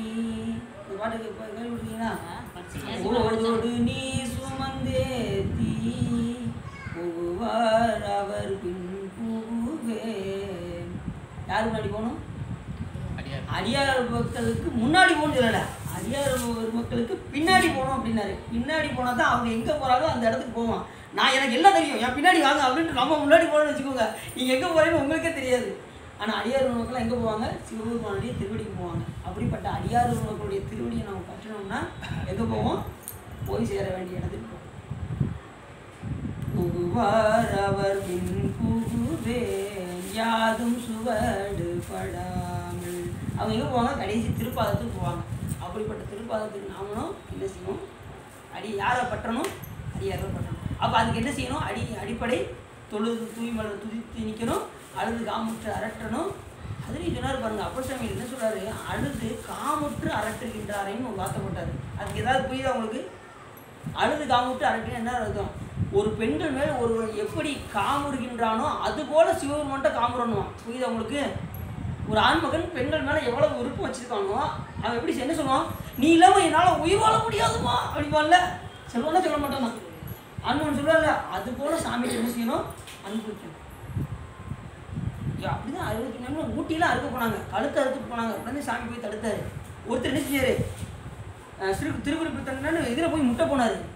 கொண்ட கொள்கையில் மாறிட்டோமே அப்படின்னு சொல்லி உடனே என்ன பண்ணார்? அந்த துவைக்கிற அந்த இதுலேயே போய் முட்டை போனார். சாமி உள்ளே போய் அப்படி தடுத்தார். இப்படி சாமி மேலே எந்த அளவுக்கு அப்போ காமுற்று இருப்பாங்கன்னு பார்த்துக்கோங்க. அடியார் மக்கள் அந்த அளவுக்கு சாமி மேலே பற்று விருப்பம் அப்படி வச்சுருந்தாங்க. நமக்கு இது எது போல தெரியுது? வேப்பமரம் மாதிரி தெரியுது. நமக்கு இப்போ உலகம் தான் நமக்கு எப்படி தெரியுது? கரும்பு காட்டு மாதிரி இருக்குது. அப்படி போன அடி என்ஜாய் பண்ணணும். அந்த உலகத்தில் என்னென்ன பண்ணணுமோ பண்ணட்டான்னு நம்ம என்ன செய்கிறோம்? இதை பெருசாக நினச்சிக்கிட்டு இருக்கோம். ஆனால் கடைசி இது என்னாகும்? வேப்பமரமாக மாறி. இது கசப்பாக தெரியும், ஆனால் முடிவில் எப்படி இருக்கும்? கரும்பு காடாக. இப்போ உடம்புக்கு ஒன்றும் இல்லை, உடம்புக்கு கசப்பு சாப்பிட்டா ரொம்ப நல்லது. ஆனால் யாராவது சாப்பிட்றீங்களா? யாரும் சாப்பிட்றீங்க சொல்லுங்க போ. கசப்பு தான் உடம்புக்கு நல்லது, துவப்பு தான் உடம்புக்கு நல்லது. எங்கே சேர்க்குறோம்? அதனால தான் ஆஸ்பத்திரியில் போய் இவங்க கண்டிப்பாக கசப்பு சாப்பிட மாட்டார்கள், துவப்பு சேர்க்க மாட்டார்கள், ஓடுறா இன்ஜெக்ஷனை மாத்திரையில் கலடா அப்படின்னு சொல்லி கெமிக்கலில் எல்லாம் கலந்து மாத்திரையை உங்கள் கையில் கொடுத்துட்றாங்க. நீங்கள் உப்பு உரப்பு புளிப்பு உப்பு உரப்பு புளிப்பு இனிப்பு இந்த நாளையும் சேர்ப்பீங்க. இந்த கசப்பையும் புளிப்பையும் கசப்பையும் துவப்பையும் சேர்க்க மாட்டீங்க. அவங்க கெமிக்கல் மூலியமாக மருந்து மூலியமாக கொடுத்து உங்கள் உடம்புல உள்ளே தள்ளிடுவாங்க. அப்புறம் நோய் நீங்கும். இது இல்லாதனால தான் உங்களுக்கு நோய் வருது. இது தெரியாமல் தான் நம்ம என்ன செய்கிறோம்? மாத்திரை வாங்கி போட்டுக்கிட்டு அந்த நோயை சரி பண்ணிக்கிட்டு இருக்கோம். இயல்பாகவே நீங்கள் வந்து இந்த சுண்டவத்தில் பொறிச்சு வச்சுக்கிட்டீங்கன்னு வச்சுக்கோங்க, அதில் கசப்பு இருக்குது, துவப்பு இருக்குது. அந்த சாப்பாடோடு இதையும் சேர்த்து சாப்பிட்டீங்கன்னா உங்களுக்கு அரிசி உணவு உங்கள் உடம்புல உங்களுக்கு எந்த நோயும் வராது. இதெல்லாம் அடிப்படையை நீங்கள் தெரிஞ்சுக்கோங்க சார். இன்றைக்கி போய் சுண்டவத்தில் வாங்கிடுங்க, வீட்டில் போய் பொறிச்சு வச்சுக்கோங்க. மாத்திரை அது நமக்கு இது வந்து இயற்கையாக 2 எடுத்து வாயில் போட்டு தண்ணி குடிக்காதீங்க. தண்ணி குடித்தே சிக்கலாகி போகும். தண்ணி குடிக்கக்கூடாது. சாப்பிட்டு அப்படி அந்த கசப்போடே இருக்கும். அந்த நாக்கு அப்படியே இருந்தால் தான் நமக்கு எந்த நோயும் வராது. புரியுது உங்களுக்கு?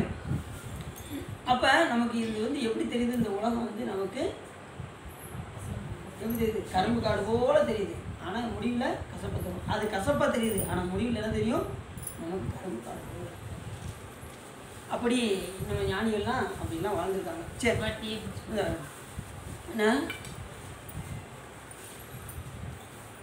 துர்வாச முனிவர் தன் அடிகளை வணங்குகின்ற ஆற்றல் மிக்க மைந்தரை எதிரே பார்த்து உங்களுக்கு வேண்டிய பொருள் யாது என்று கேட்டால் உடனே அவங்க என்ன பண்ணாங்க?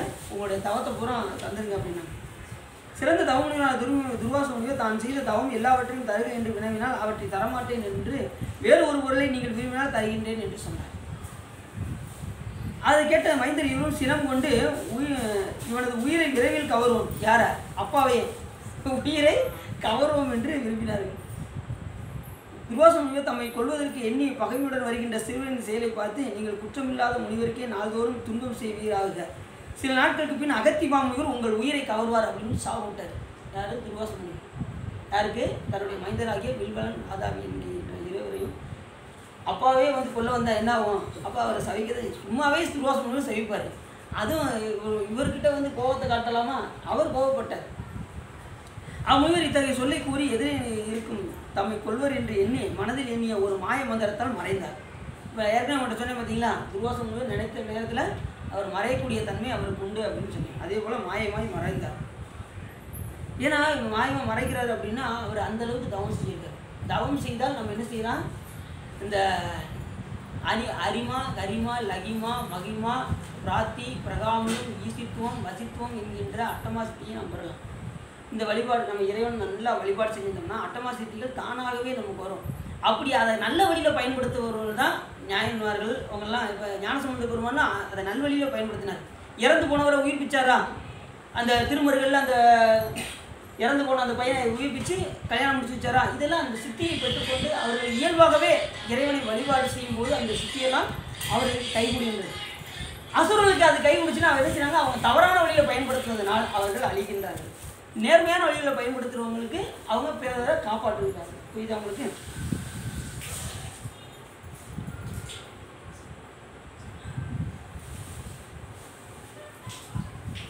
உடலை மெல்லியதாக்குறது, உடலை பருமனாக்குறது, உடலை மாறுவது, ஒரு உடல்ல இருந்து இன்னொரு உடலுக்கு மாறுவது, இப்படி பல வித்தைகள் இருக்குது. அரிமா கரிமா லகிமா மகிமா பிராத்தி பிரகாமியம் ஈசித்துவம் வசித்துவம் எதையும் தன்வசப்படுத்தி கொள்கின்ற திறம், இது எல்லாமே பார்த்தீங்கன்னா இந்த அட்டமா சக்தியில் தான் இருக்கு.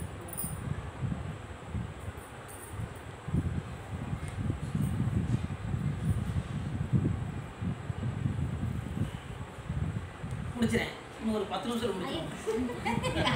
நான் அப்படி சொல்லவே இல்லையே அப்படிங்களா?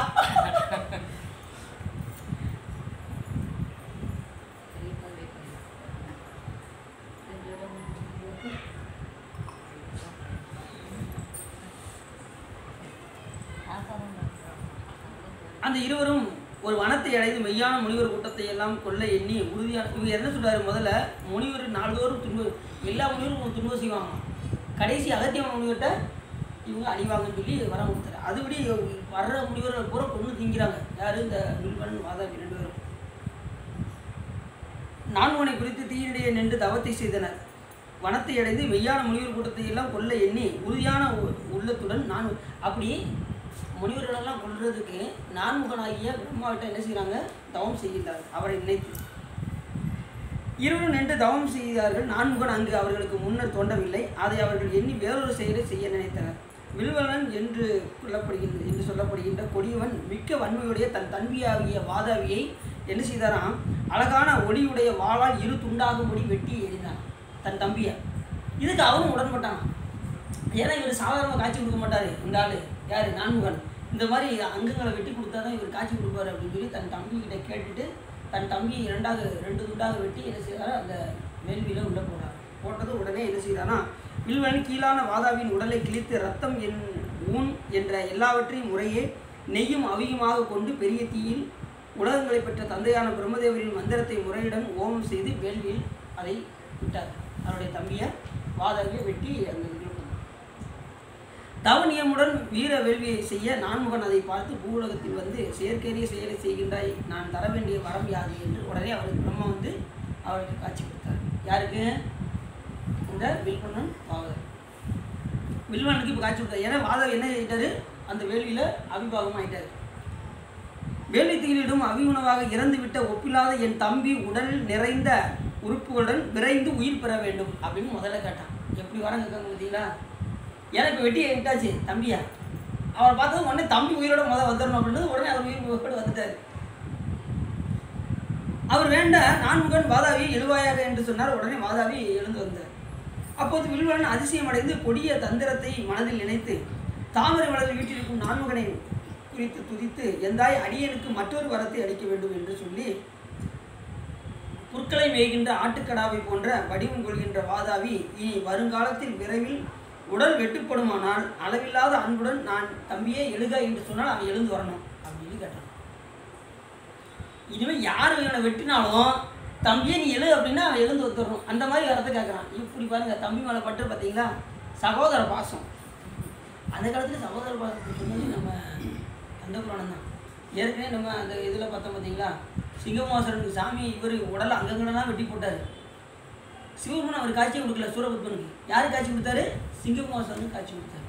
சிங்கமாசன் என்ன சொன்னால் என்னுடைய அண்ணன் எழுந்து வர வேண்டும் அப்படின்னாரு. உடனே சுவாமி என்ன பண்ணார்? கங்கை ஆற்றை வரவழைத்து அந்த நெருப்பத்தியை அணைத்து என்ன செஞ்சார்? உயிரோடு விட்டாரா சூரபத்மனை. அந்த அங்கெல்லாம் ஒன்று சேர்ந்து மறுபடியும் உயிரோடு வந்தார். அப்பயே சகோதர பாசத்தை சொல்லியிருக்காங்க. அதுக்கப்புறம் என்ன வேணும்ன்றது உடனே இனிமேல் எங்கள் அண்ணன் கேட்பார் அப்படின்ட்டார். அதுக்கப்புறம் தான் அவர் 1008 அண்டங்களில் 108 யுகங்களாக ஆள வேண்டும் என்று ஏற்கனவே நம்ம பார்த்தோம் இந்த கதையில். அப்பயே சகோதர பாசத்தை கந்த புராணத்தில் எவ்வளோ சொல்லப்படுது. இப்போ அண்ணன் தம்பி பார்த்தா எங்கே அண்ணன் தம்பியை பார்த்தாலும் சண்டை சச்சரவு தான். என்னங்க உங்கள் தம்பி அவனை பற்றி மட்டும் பேசாத, நீ எதை பற்றி மாதிரி பேச, என் தம்பியை பற்றி என்கிட்ட பேசாதீங்க, நீங்கள் வேறு எதுனாலும் பேசுங்க அப்படிம்பாங்க. நிறைய வேலை பார்த்துட்டேன். என்ன யாரும் அண்ணன் தம்பி ஒற்றுமையாக இருக்கிற மாதிரியே தெரியல. அப்படி இருக்கு இங்கே பாரு, எங்கே பார்த்தாலும் 1-2 தப்பிச்ச மாதிரி இருக்குது, கொஞ்சம் ஒற்றுமையாக இருக்காங்க. மித்த 90% அண்ணனை பற்றி தம்பி பேசக்கூடாது, தம்பி பற்றி அண்ணன் பேசக்கூடாது. தெரியாமல் பேசிட்டோன்னு வச்சுக்கோங்க. என்னங்க உங்கள் அண்ணன் அங்கே கல்யாணத்துக்கு வந்தார், நீங்கள் என்னது என்ன சொன்னீங்க? இல்லை உங்கள் அண்ணன் அவனை பற்றி மட்டும் என்கிட்ட பேசிடாதீங்க அப்படின்வாங்க. ஏன்னா அந்தளவுக்கு எதிரும் புதிருமா இருப்பாங்க அண்ணன் தம்பியும். அப்படி அந்த காலத்தில் பார்த்தீங்கன்னா சகோதர பாசத்தை வந்து தம்பிக்காக அண்ணனும் அண்ணனுக்காக தம்பியும் இது உடன்பட்டு பாருங்க, இதுக்கும் பாருங்க சகோதர பாசம். வெட்டிய வேள்வி செய்கிற இடமும் அதுக்கு அவர் உடன்படுகின்றார். இப்போ நம்மளை ஒருத்தர் வெட்டுங்கன்னா அனுமதி கொடுத்துருவோமா? தம்பி ஒன்று நான் வெட்ட போகிறேன்ப்பா, எனக்காக நீ அனுமதி கொடுப்பா அப்படின்னு நான் விடுவானா? முதல்ல ஒன்றை சாப்பிட்டேன், ஒன்றை நான் விட்டுறேன், அதுக்கப்புறம் பாப்பா அப்படிப்பாங்க. இப்போ அப்படி மாறி போச்சு கதை. அப்போ இப்போ உள்ள காலம் அப்படி காலம், அப்போ உள்ள காலம் எப்படி காலம்? அப்படி சகோதர பாசம். அப்படி இத்தகைய வரத்தை நான் பெற்றுக்கொள்ளுமாறு எனக்கு அளிக்க வேண்டும் என்று நல்லறிவில்லாத வில்வன் சொல்ல, அங்கனவே பல காலமாக வரம் நிறைவேறுக என்று வரத்தை தந்து சொல்லுதற்கரிய மறைகளை உணர்ந்த நான்முகன் வான் வழியாக சென்றார். நான்முகன் செல்லவும் அப்பொழுது மைந்தர் இருவரும் ஆண் சிங்கம் போன்றுள்ள சூரபத்மனுக்கு முன்னால் சென்று, நாங்கள் உங்களுக்கு மருகராகும், உங்களுடைய மருமகை நாங்கள் அப்படின்னு சொல்லி சூரபத்மன் முன்னாடி போயிருந்தாங்க. அவர் என்ன பண்ணார்? சூரபத்மன் 2 வரையும் தழுவி, அப்படியா ரொம்ப சந்தோஷம், நாங்கள் இந்த மாதிரிலாம் வர வாங்கியிருக்கோம் அப்படின்னது அவருக்கு கூட கொஞ்சம் சந்தோஷமாயிடுச்சு. நம்ம குலத்துக்கு இப்படி ஆளுங்களாம் வேணும்ப்பா அப்படின்னு அவர் என்ன பண்ணார்? சூரபத்மன் குற்றமில்லாத குடகு நாட்டின் 4 வகைப்பட்ட வழிகள் பொருந்தும் சன்னதியில் வளமைமிக்க நாட்டின் நடுவே அவுணர் இருவரும் ஒரு ஆசிரமத்தை அமைத்து எத்தகைய துறவினரும் விரும்பும் எல்லா பொருள்களையும் ஆசிரமத்தில் சேர்த்தார். 2 பேரும் என்ன பண்ணாங்க? ஆசிரமத்தில் அந்த முனிவர்களுக்கு தேவையானதெல்லாம் ஆசிரமத்தில் செஞ்சு வைப்பாங்க. ஏன்னா யாராவது முனிவர் வந்தாங்கன்னா அவங்கள கொண்டு திங்கிறதுக்கு இந்த வில்வனும் வாதாபி 2 பேரும் ஏற்கனவே ஒரு வரம் கொடுத்துருக்காரா, யார் வந்தாலும் முனிவர் அழிப்ப, கடைசி அகத்திய முனிவராலே நீ அழிவ அப்படின்னாரா. அதுபடி உங்களுடைய வினைக்கு தகுந்த மாதிரி உங்களுடைய செயல் என்ன ஆகுது, அதன் மாதிரியே போகும். இப்போ நம்ம வினையை வந்து வினை வந்து எப்படின்னா ஒரு இடத்துக்கு போகக்கூடாதுன்னு இருக்கும், நம்ம வழியை போய் என்ன செய்வோம், அந்த இதில் போய் மாட்டிக்கணும். வேணா அங்கே வந்து நமக்கு இப்போ இன்றைக்கி ஒருத்தர் பார்த்தீங்கன்னா உயிர் போக வேண்டிய நிலை, அவருடைய அறிவு அந்த நேரத்தில் வேலை செய்யாது, அதெல்லாம் மீறி தான் அவருடைய உயிர் போகும். அவர் எவ்வளவு தான் அவர் ஜாக்கிரதையாக இருந்தாலும் அவருடைய அறிவானது என்ன செய்யாது, அந்த நேரத்தில் வேலை செய்யாது. எடுக்கணும்னு முடிவு பண்ணிட்டாருன்னு வச்சுக்கோங்க, அந்த உயிர் எந்த நிலையிலாலும் உள்ள போயிடும். அது மாதிரி ஒருத்தருக்கு நிறைய புகழ் சேரணும்னு வச்சுக்கோங்க, இறைவன் அருள் இருந்தால் கண்டிப்பாக அவர்களுக்கு எந்த நேரத்தில் புகழ் சேரும்னு சொல்ல முடியாது. அது மாதிரி இகழ் ஒரு நிமிஷத்தில் எவ்வளவு புகழ் சேர்த்துருந்தாலும் ஒரு நிமிஷம் அதை அழிகிறதுக்கும் வாய்ப்பு இருக்குது. இது அவங்களுக்கு ஒரு கெட்டது செஞ்சுட்டோன்னு வச்சுக்கோங்க, நீங்கள் எத்தனை நல்ல பேர் எடுத்தாலும் அது என்ன ஆயிரும், ஒரு செகண்ட் அடைஞ்சிடும். அப்படி ஆவதற்கும் வாய்ப்பு இருக்குது. இதெல்லாம் யார் கையில் இருக்குன்னா எல்லாமே சிவபெருமான் கையில் தான் இருக்குது. நம்ம வாழ்கின்ற வாழ்க்கையில் நம்முடைய பெருமை, நம்முடைய சிறுமை, நம்முடைய வாழ்வு எல்லாமே யார்கிட்ட அப்படின்னா எல்லாமே சிவபெருமான். கடவுள்னா அது சிவபெருமான் ஒருவரே. அத்தகைய முனிவரின் சிறந்த உயிர்களை பறிக்க நினைத்து 2 பேர் தம்பியான வாதாபி பொன்மயமான முறுக்கிய கொம்புகளுடைய போரில் வல்ல ஆட்டுக்கடவாகி நிற்க தமையனான வில்வலன் தவம் செய்யும் முனிவர் போல வடிவம் கொண்டு நன்றாக இருந்தான். வில்வலன் என்று சொல்லப்படுகின்ற கொடியவன் அந்த வழியாக போகின்ற முனிவர்களை எதிர்கொண்டு விரைவாக வணங்கி முனிவர் போல வேடம் போட்டு அந்த எதிரே வருகின்ற முனிவர்களை வணங்கி ஆசிரமத்திற்குள் வர வைத்து என்ன செய்கிறாங்க, ஆட்டுக்கடா வெட்டுற மாதிரி என்ன செய்கிறாங்க, முனிவர்களை பண்ணுறாங்க. உன் அடிவன ஆசிரமத்துக்கு எழுந்தருள வேண்டும் என்று சொல்லி முறைப்படி அழைத்து கொண்டு தங்களுக்கு உணவு இங்கே என்று சொல்லி முறையாக வேண்டி உணவுகளை எல்லாம் சமைத்து ஆட்டுக்கடா வடிவுடைய தம்பியை சுவையறிந்த கறி சமைக்குமாறு வெட்டி என்ன செய்கிறான், சமைக்க சொல்கிறான்.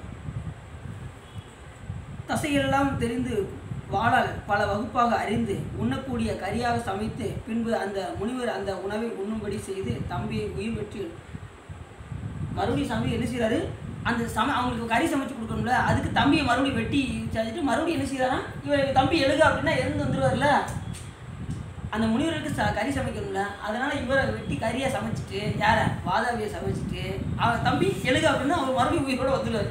ஏன்னா அப்படி வரது தான் அவங்க வாங்கியிருக்காங்க, அதனால் அப்படி செஞ்சு கொடுத்தாங்க. அங்கனம் வில்வலன் அழைத்த போது ஆட்டுக்கடாவின் வடிவாகி வாதாபி உயிரையும் உடலையும் உடையவனாய் ஆகி உண்டவனின் வயிற்றை மிக்க இப்போ முனிவர் உள்ளே சாப்பிடுவாங்க பார்த்தீங்களா, சாப்பிட்டதும் தம்பி எழுக அப்படின்றது அவர் வயிற்றை கிழிச்சிட்டு வெளியே வருவாங்க, அந்த முனிவர் அவங்க இறந்து போயிடுவாங்க. புரியுது அவங்களுக்கு? இவர் ஆட்டுக்கடவாகி உள்ளே போயிடுவார், கறி சமைச்சு வயிற்றுக்கு உள்ள உணவாக போயிடுவார். தம்பி வருக அப்படின்னா இவர் வயிற்றை கிழிச்சிட்டு வெளியில் வருவார், அவங்க இறந்து போயிடுவாங்க. புரியுது அவங்களுக்கு? முனிவர் இறந்து போயிடுவாங்க, இவர் உயிரோடு வந்துடுவார். இறந்து போன தம்பி உயிரோடு வந்துடுவார். இறந்து விட்ட முனிவரின் ஊனை உண்பர். அந்த இருவரும் முனிவரின் ஊனை உண்ட பின்பு முன்போல தம்பி ஆட்டின் வடிவம் கொண்டும் தமையன் முனிவன் வடிவம் கொண்டும் கேளில்லாத முனிவர் கூட்டம் எல்லாம் நாள்தோறும் இறக்கும்படி இத்தகைய செயலை செய்து கொண்டிருந்தார் அப்படின்னு முடியிருந்தாங்க. இனிமே தான் அகத்தியமங்கள்ட்ட போய் அவர் அழிகிறதுலாம் அடுத்து இந்திரன் கடந்துரை படம்னு வருது. அடுத்து என்ன வரப்போகுதுன்னு இன்னும் ஒரு 2-3 படம் கழிச்சு தான் அந்த வில்வன் வாதாபிலாம் இறப்பாங்கன்னு நினைக்கிறேன்.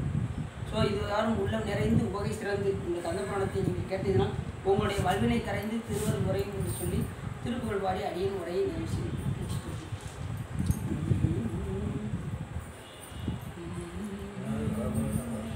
நாவேறு பாமணத்த பாதாரமே நினைந்து 4 பற்று வகையான 4 மாகமத்தில் நூலாய ஞான முக்தி நாதோறும் நான் உரைத்த நெறியாக நீ வேறனாதிருக்க நான் வேறு எனாதிருக்க நேராக வாழ்வதற்கும் அருள் கூற நீடாச்சடாதரத்தின் மீதே பராபரத்தை நீ காண்ய நாவனை சொல் அருள்வாயே சேவேரும் ஈசனுற்ற மாயான போத புத்தி சீராகவே உரைத்த குருநாதா சேரார்கள் நாடு சுட்ட சூரார்கள் மாலை வெட்டு நீராகு காகுரத்தி மணவாளா காவேரி நேர் வடக்கிலே பாவி பூமணத்த காவார் சுவாமி வெற்றி முருகோனே கார்போடு மேனி பெற்ற மாகாளி வாழை சக்தி காமாரி வாமி பெற்ற மாலே